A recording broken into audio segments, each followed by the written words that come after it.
We're going to bring the speakers back at the end for questions, so I'm going to move directly on to the next speaker, Nicholas White, co-founder, managing partner of the Smart Building Collective in the Netherlands. It's an institution renowned for their pioneering work in smart building certifications. I think I met you just after they started, actually, back in the day. Nicholas, please come join us. Yeah. We actually got to launch at one of Bob's events, which was a huge 2020. We're doing 20 minutes? That's all right.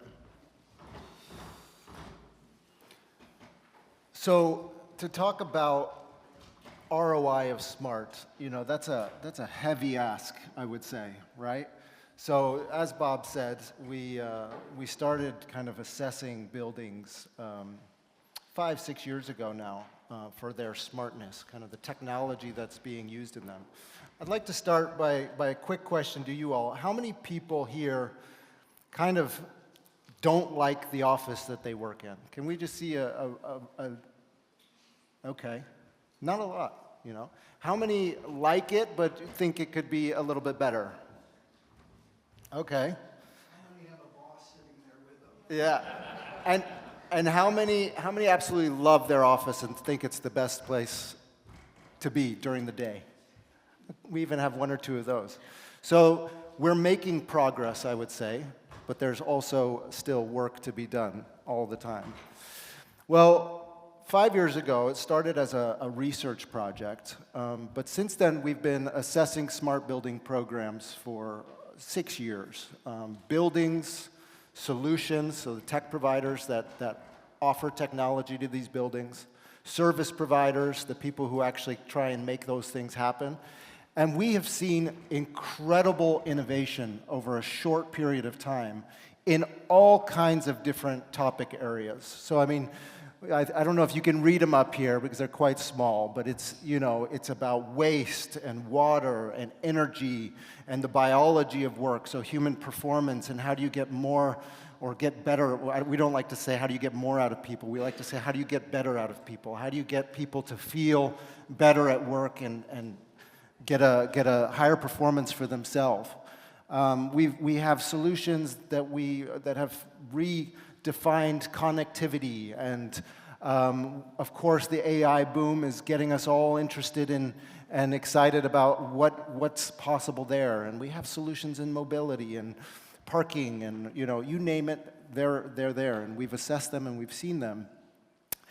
And yet there's this challenge in the market of where is the ROI? We're having a hard time calculating the ROI of smart, and we don't know why.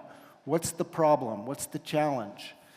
And I wrote a piece a few months ago that was holistic smart is under pressure, meaning that when we launched, and it was a crazy experience because we launched it at Bob's event, and we held a webinar quite quickly after that about we're launching the world's first smart building certification.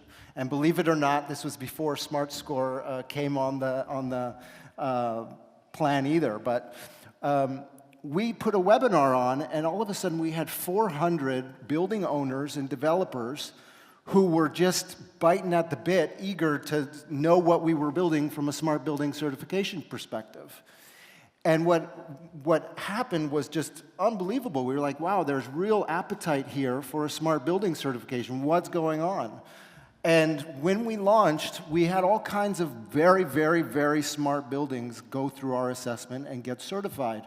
And they were doing everything that you could possibly imagine from a technology perspective. I have the luxury of having Eric speak after me. He's one of the brains behind smart buildings from the beginning, and he's going to help you learn more about exactly what that means. But Edge in Amsterdam, which Eric was a huge mastermind behind, that was the first smart building, and it was doing all kinds of amazing stuff, and we saw that in all kinds of other buildings at the exact same time. So yes, we started certifying and assessing buildings, and now fast forward 5 years, and we go and we talk to those same developers, and we say, hey, how's it going with your smart building? Did you get the value? and they say, yeah, you know what? I think we went too far. We have too much technology, and we're not getting the value from it. So why is that? You know, there's so many different value cases that can come from all of those different tech elements. Why are we having a hard time with the ROI piece? Well, the pattern every industry goes through is the same cycle, right? We have innovation, and we have crazy innovation going on in the smart building space, and that has not slowed down by any means. We have a ton of technical solutions in our ecosystem that are just going at full speed ahead, and it's so inspiring to see what they're doing with their platforms, but also with AI and everything going there in every one of those topics I was just talking about. And then we get into fragmentation, where everybody's kind of doing something, and you get into kind of silos. And then we get into this kind of value confusion. Each one of those technologies is a little bit of a different width and a different breadth, and how do you actually connect them? How do you connect it to the business results? So we get to this value confusion, and then the industry kind of comes to a standardization, where we could say, okay, this is working, this is adding value. So I wanted to take a little bit of a glimpse back into history, kind of to explore some of the other industries that went through this, and take on some of the things that we could learn, and hopefully we can skip a step, right? The standardization, we're getting some amazing regulations from the EU on energy and automation, so all smart buildings are going there, and that's where all their focus is going. And so regulation is really leading the charge and getting us to think differently about this stuff. But I worry in a way that we leave a lot of value on the table, because there's a lot of other value cases that are not regulated that we could still get value from. So, I think it's a balance between standardization, regulation, and then innovation, and keep doing the right things. But if we look back from the 1880s to the 1920s, so we're talking about a 40-year transformation. I think our transformations are a little quicker these days, but when electricity came on to kind of go mainstream, what was happening was that buildings were building their own electrical plants within the building, and those that had it were doing fantastic, and those that didn't have it, well, they were just still in the dark. And we see that a lot in smart buildings as well, right? The haves and the ones who are waiting and not going yet. So I think we need to take some of those parallels of how do we skip the step, and how do we go for working together on this quickly. And then the internet came along, and in the 1990s to 2000s, right, we had the entire global economy fall over, because everybody was putting so much money into the investments of all these .coms. But I have to remind you of one that launched right in the midst of this, was Amazon. And Jeff Bezos always talks about how all the metrics in the business were doing exactly what he thought they should do, yet his stock price was just going into the toilet. So the perception of what was right was maybe more powerful than what was actually right. But he was just persistent in knowing that what he was doing was the right thing, and, well, we all know how that story ended. And then automotive, right? This is about standardization, where we, right now, with a building perspective, we're building smart buildings from scratch every time, customized, a lot of cost, a lot of investment to make that happen. And how do we start to get to a more automated place where we can start to spit these things out a little bit easier? And again, Eric's going to speak, and Thomas from HereWorks is also going to speak about how to do it, and I'm really happy to have them follow up with how we can actually do these things. But our current frame, right, is that we have more sensors than ever, we have more data than ever, we're pulling data off of the buildings and these types of things, but somehow in these organizations, the ROI is unclear, the business cases are weak, and the adoption is also a bit fragmented and in pockets of the business. And how do we actually make it really deliver the value that we want? Because we get value in piecemeal, but by no means the exponential value that we can achieve from a smart building. So what we think, and what we've seen over the last years of why smart buildings aren't delivering the value, is that there's no real one owner of the outcome, right? There's so many building developers and owners of buildings that I speak to, and I say, how's it going with your smart building program? And they say, oh, that's Joe. Joe is the smart building expert. He knows what's going on. He works in IT. And it's like, okay, well, if you don't have that linked into your business results of what you're actually driving the KPIs of the whole organization on, then yeah, it's going to be a side note. It's going to be something to be thinking about. And from that, because that leadership isn't holding account, FM, IT, ESG, asset management, they're all kind of disconnected. Everybody's trying to figure out their own systems of technology to do what they need to do. They all need data. They all need it for their work. But it gets fragmented and it gets broken up in a lot of ways. So that's a huge challenge that we have. And then that data doesn't flow into the decisions, to the board, to the leaders of the organization to actually drive the business of the building. Processes and ways of working stay the same. You know, what we do is we say, our business is this, we're going to build a smart building and we're going to use it for doing our business. And actually, if we really want the value, we need to change the business. We need to change the operations. What you see now with AI, you have AI-first companies that are going huge really, really quickly. I think the first billion-dollar company was created with 2 people, which they predicted 6 months ago, and now it's already here. And they can do that because it's AI native.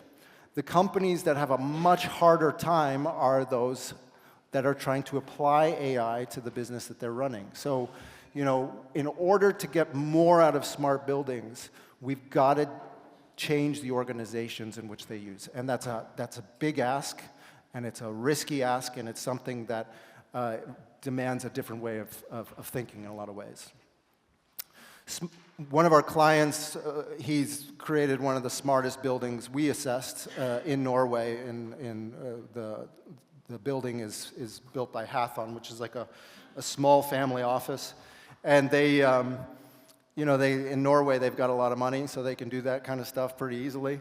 And what's interesting is he said, we didn't set out to build a smart building. We set out to build the best building we possibly could, and it just happened to be smart. And I said, well, what is it? Why can you get the ROI from your building and others can't? And he said, smart buildings don't need more technology. They need bold leadership willing to take risks to make them useful.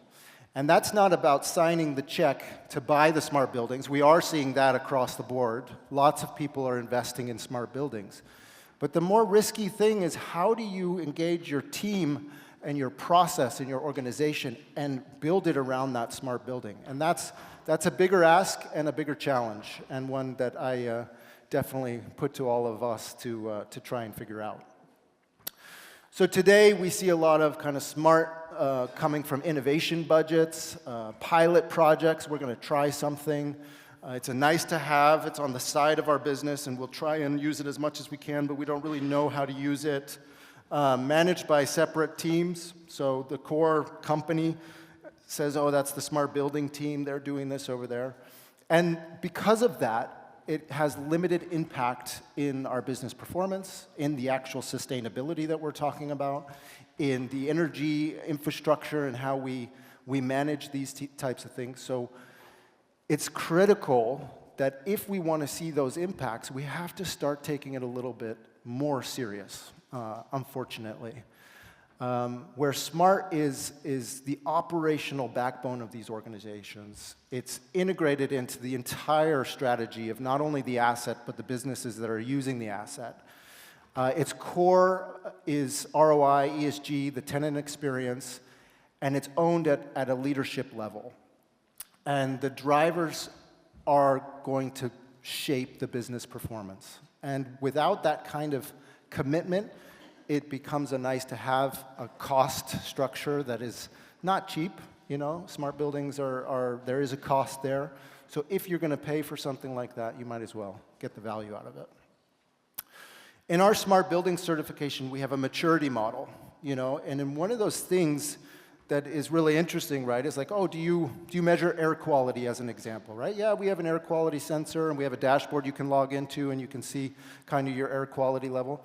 Well, there's a whole different level of smart when that air quality is talking to your BMS system in your automation, and it actually changes the air quality and changes the flow of air and these types of things. And it's one thing to have technology. It's a second layer to get all the data from all of that technology unified and together where you can use it in a meaningful way. But the third level, which I think we're all getting to now, is how do you change your organization to use that smart building? And that's next level. But in order to do that, we do need to make something really clear, because it's not an easy ask. You are asking to change organizations based on data and technology and get people to use it, change management, all these different things. It has to be reliable. It has to be something you can depend on. If that smart building doesn't work the way it's supposed to work, you've got a big problem.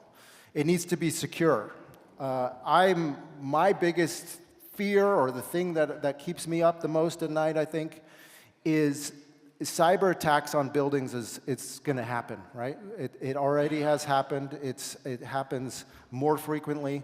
But as we digitize these buildings, that risk gets higher. So you've got to have a team in place that makes sure that security is front and center. And then it needs to be connected to the different organizations that are using it, so that we have to break down those silos wherever possible. And it needs to be integrated, making sure that we are bringing the different systems together and that we don't create too much complexity. And what we say from a simple perspective, from a smart building perspective, if you look at a functionality set in a building of air quality control or energy optimization or water management or whatever functionality you're thinking about, from that functionality you can grab value cases as an organization. You can just analyze them, you can put numbers to it, you can build an equation, and you can get your value from that. But the technology itself, how you actually put it together, which we call integrative design, how you take a lot of different technologies and put them together into one kind of seamless program, that's where risk is created. And that's where we want leaders to be involved in the whole governance of the smart building, but you got to get a team in place to ensure that is done right, because that risk is important. And if we look at the ecosystem as an example, we have tons of companies, solutions, service providers, consultants, people that do that. And you shouldn't think about having to do that yourself. And that's what we tell a lot of building developers. Once you have that technology in place and it works and you've made that investment and you start to embed it into your organization, that's where the real value starts to come. And I think that's really where we are starting to see the industry. Utilization, optimization, looking at energy, water, all of these different things. Some of the best buildings we've seen as of late are building their own energy plants under their buildings or with their building, and they're feeding the ecosystem around them. That's how far it can go when you do it correctly. So value engineering your smart building for utility management is a huge place to get ROI. The maintenance savings, we're seeing the largest shift in facility management ever. And the solutions that we work with, they're telling us that they're going to be able to manage hundreds of buildings with no people. And that doesn't mean that we're changing all the jobs. I mean, the jobs will change, but it doesn't mean everybody loses their job. Those technicians, the people who actually need to go and fix things, that's not going away. But it's the largest opportunity to bring our assets from okay to phenomenal assets by just that proactive maintenance, that proactive discussion with the buildings, which is just so exciting. The tenant experience, we all know the JLL, well, I hope you do, the 330, 300 when you talk about cost. The human experience and human performance, that is the #1 cost of any organization. So any decimal point we can move on that is a huge value and a huge ROI. And smart plays a role in that. Our offices play a role in that. And the biology of work and how humans interact is critical. And then finally, what we're so excited about and what is working, we see it working, is that the regulations from the EU on energy and automation, so ESRS, CSRD, the EU taxonomy elements, it's pushing the industry to focus on that. And we want to say, let's not lose focus on all the other potential that we can pull from these technologies, but it is really moving the needle in a lot of ways. And the technology and the data can help that compliance. So the ROI of SMART is very real, but we believe it comes from aligning technology, data, and people to drive these measurable business outcomes. And that holistic SMART, let's pull back and let's grow. Let's pick value cases that work and that we can drive value from and grow from that.